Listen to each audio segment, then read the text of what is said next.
今回のテーマなんですが、ズバリ兵士の作り方です。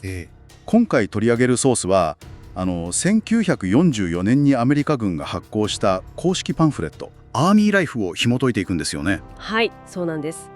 戦闘技術よりも先に叩き込まれたリアルな生活のルールとは何か、いわば人間を兵士に改造する土台の話なんです。いいテーマですね。もし今回の動画を楽しんでいただけましたら、高評価とハイプをお願いします。また最新の動画をお見逃しないようにチャンネル登録もお願いします。よろしくお願いします。早速この深掘りを始めていきましょうか。はい、行きましょう。軍隊とか戦争の話となると、やっぱり最前線でどう戦ったかみたいな話題が多いじゃないですか。そうですね。映画やドキュメンタリーでもそういう派手なシーンが目立ちますしね。でも今回じっくり解説していくのは、そういった話よりももっと前の段階なんです。前の段階ですか。基礎訓練すら始まる前のいわば土台の話です。なるほど。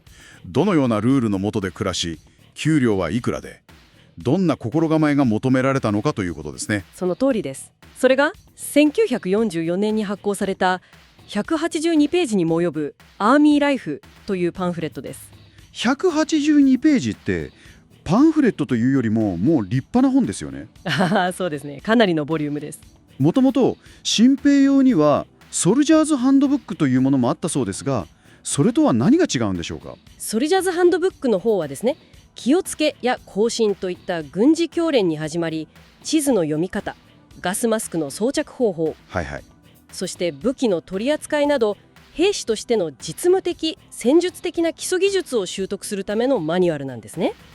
それに対してアーミーライフは訓練以前の内容、つまり軍隊の常識や生活様式をひたすら教えるものなんです。第二次世界大戦で大量の民間人が軍隊に放り込まれた時、その心理的なギャップを埋めるためのいわばライフハック本だったわけですね。まさにその通りです。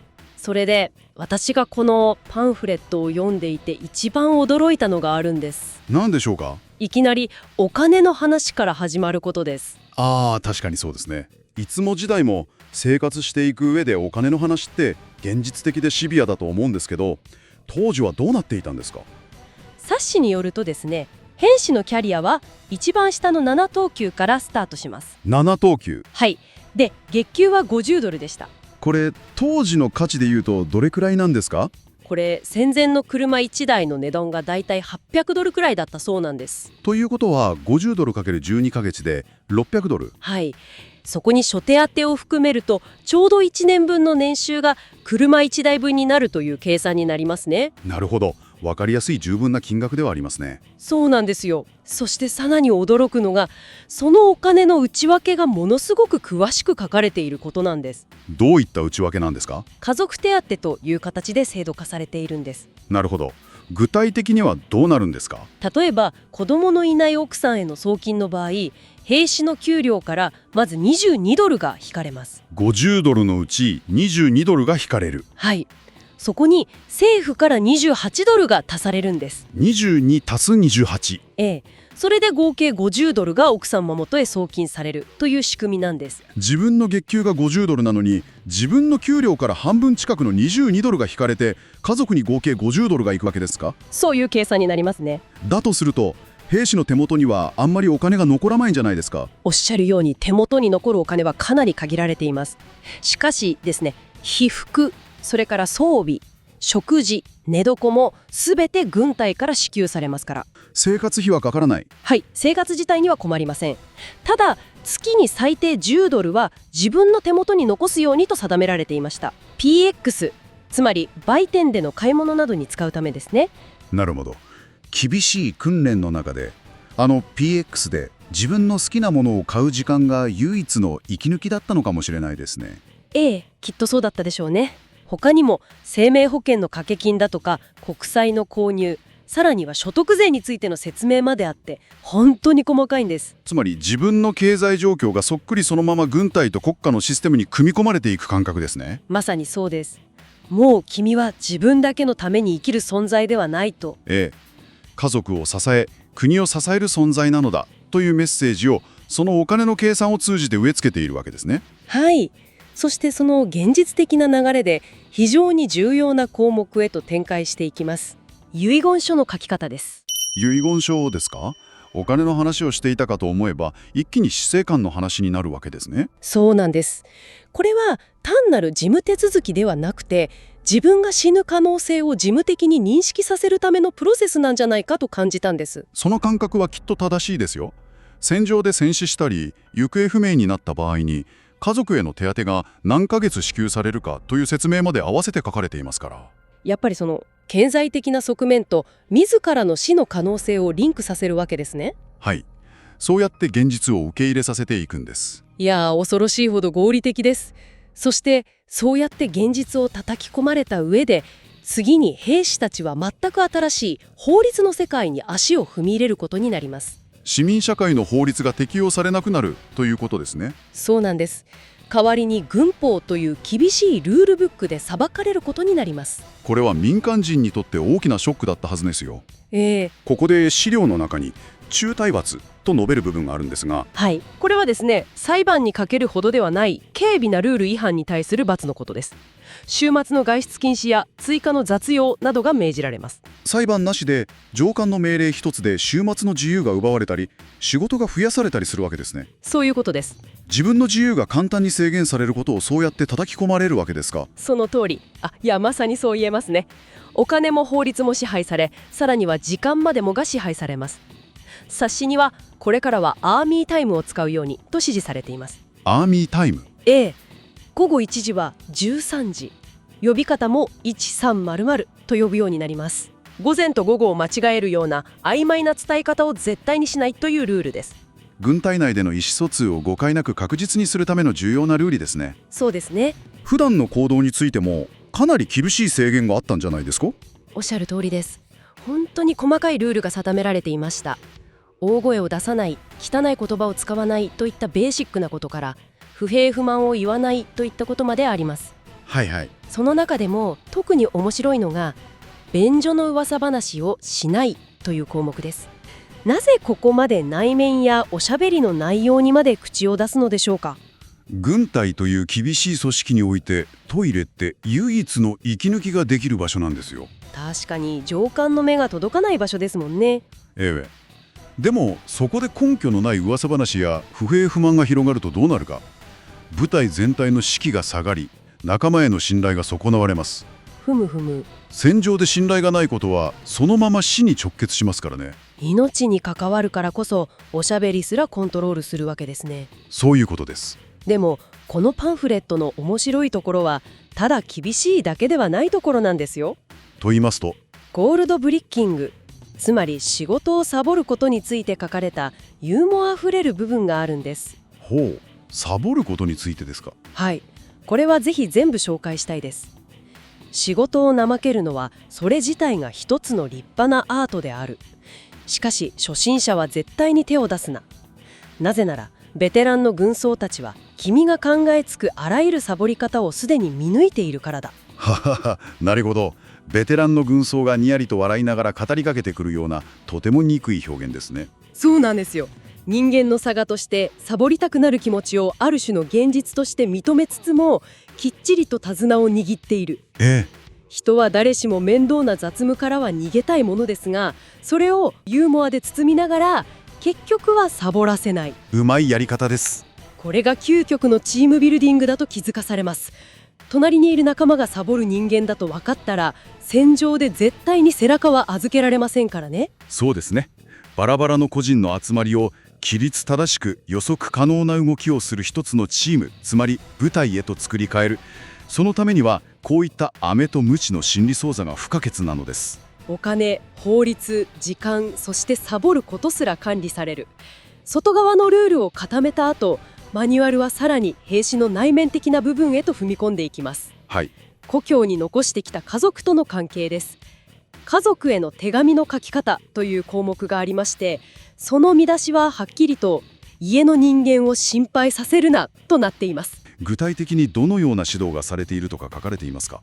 訓練の辛さや食事への不満などネガティブなことは一切書かないようにとあります。代わりに射撃のスコアが良かったとか、楽しいレクリエーションがあったとか、ポジティブなことを書いて家族を安心させなさいと指導しているんです。なるほど。ただこの記述は単なる家族思いの優しさではありませんよ。と言いますと15、つまり国内にいる国民の反戦気分を防ぐための極めて戦略的な情報のコントロールです。息子から軍隊はひどいところだという手紙が届けば、世論は一斉に政府への不満へと傾きますから。ああ、確かに個人の手紙という最もプライベートな通信手段でさえ戦争を遂行するための武器として扱われているわけですね。ええ。兵士は自分の手紙が故郷の世論にどのような影響を与えるかを常に考えるように仕向けられる。感情さえも管理対象だったということに本当に驚かされます。プライベートな話題といえば、もう一つ非常にデリケートな話題にも踏み込んでいますよね。はい、女性との関係と性の問題です。まず女性兵士ワックとの接し方について書かれています。当時女性が軍服を着て組織の中で働くということ自体が地方から来た若者たちにとっては見慣れない光景だったはずです。パンフレットでは彼女たちを軍隊の姉妹として敬意を払い、外部の人間が彼女たちの悪口を言っていたらそれを許してはならないと指導しています。ここで軍隊は男女が同じ組織で働くための新しい関係性を定義しているわけですね。はい。恋愛対象として見たり侮る存在として扱ったりするのではなく、同じ目的を持つ戦友としての規範を若い男性兵士たちに示しているのです。なるほど。そして性に関するもっとデリケートな話題もはっきりと書かれています。まず大前提として結婚していない相手との行為は道徳的に間違っていると言明しています。宗教的な価値観からすればそう書かざるを得ないわけです。しかし若い兵士たちがその道徳的なルールを必ずしも守らないことを軍隊は現実として冷静に分析していますよね。はい、そこが軍隊の恐ろしいほど合理的なところです。道徳的にはダメだと言いながらコンドームの使用を推奨し、さらに行為後数時間以内に予防所へ行くという指示を出しています。予防所ですか？予防所ではどのような医療処置が行われるかまでかなり詳しく語られているんです。してはいけないと道徳を説きながら、もししてしまったら性病などで戦力ダウンするのだけは絶対に防げというわけですか？はい。兵士の体はもはや個人のものではなく軍隊の戦力というリソースの一部なのですね。そういうことです。お金、法律、時間、手紙、そして性に至るまで個人のすべてが兵士という型にはめ込まれていく。そしてこのパンフレットには入隊プロセスがまるですごろくのように描かれているページがあります。市民服を着た若者が入隊し、軍服を渡され17週間の基礎訓練を経て最終的に部隊に配属されるまでの流れです。それは若者にとっても分かりやすくて、次に何が起きるのかという不安を減らす効果がありそうですね。そのすごろくの中で兵士の運命を大きく左右する重要なテストがありますよね。はい、陸軍一般分類テストです。これ単なる知能テストではないんですよね。このテストでは機械への適性や事務処理能力なども測られます。その兵士がどの職種に最も向いているかを判断するためのものです。この結果によって最前線を走る歩兵になるか、後方でエンジンを直す整備兵になるか、通信兵になるかが決まる。まさに機械の最適な部品として人間を仕分けする作業です。仕分けされるわけですね。そうですね。そしてその仕分けが終わるといよいよ本格的な訓練、17週間約4ヶ月間の基礎訓練が始まります。ここでやっと私たちがイメージする軍隊らしい武器の扱いを学ぶわけです。M1 ガーランド、M1 カービン、機関銃、手榴弾、バズーカ、そして迫撃砲。はい、これらの殺傷能力の高い武器を民間人が扱うようになる。ということは、人間の暴力への敷地を意図的に下げていくプロセスでもありますよね。本当にそうですね。そしてその訓練を裏付けるものとして太陽検査、つまりインスペクションについての記述もあります。太陽検査というと土曜日に上官がやってきてベッドのシーツのシワ一つで怒鳴り散らされるみたいなイメージを持ちがちじゃないですか。映画なんかではよくあるシーンですね。でもパンフレットには装備品が揃っているか適切な状態かを確認するものであり、兵士を困らせるためではないと極めて合理的な説明がされているんです。兵士をいじめるためではなく、あくまで戦闘のための備えを維持するための業務だと理解させる。そうやって納得させることで、軍隊への義務感と信頼をより強くしていけるからです。武器の扱いも学び、ルールにも従い、全ての準備が整った最後に、このマニュアルは最終章を迎えます。いよいよ最後ですね。はい。その見出しは、いざという時君は準備ができている。そしてその中にある一文が本当に重く胸に突き刺さりました。どのような言葉ですか？君は恐怖を感じるだろうと。なるほど。これまであらゆるルールや技術、行動規範といった物理的で外側のことを教えてきたマニュアルが、最後の最後でいきなり人間の最も原始的で内面的な感情である恐怖について語っている。はい。軍隊が恐怖を否定せず当たり前だと肯定していることに深い意図を感じますね。そうなんです。このくだりは資料の言葉をそのまま全部紹介させてください。恐怖に打ち勝つ方法を知っている。それは君が受けた訓練であり、君の武器であり、そして何より隣にいる仲間たちだ。恐怖を感じるのは弱いからじゃない。誰もが感じるものだ。しかしそれを乗り越えるツールはこの17週間ですでに君に与えた。はい。恐怖という感情すらもこれまでの訓練と仲間の存在によってコントロールできるのだと示す。まさにこれこそが究極の兵士製造マニュアルを完成させる最後のピースなのですね。このパンフレットが単なる本ではなく、戦争という国家的な目的のために市民の人格を再構築し、理想的な市民兵を作り上げる壮大な設計図であったことが実感できます。そうですね。お金の使い方から始まり、時間の感覚、道徳感、死生観、そして最後は恐怖という感情に至るまで、その全てが都合よく管理され、一つの目的のために再起動されていた。人間一人を一から作り直すようなそのプロセスの凄みには本当に驚かされるばかりです。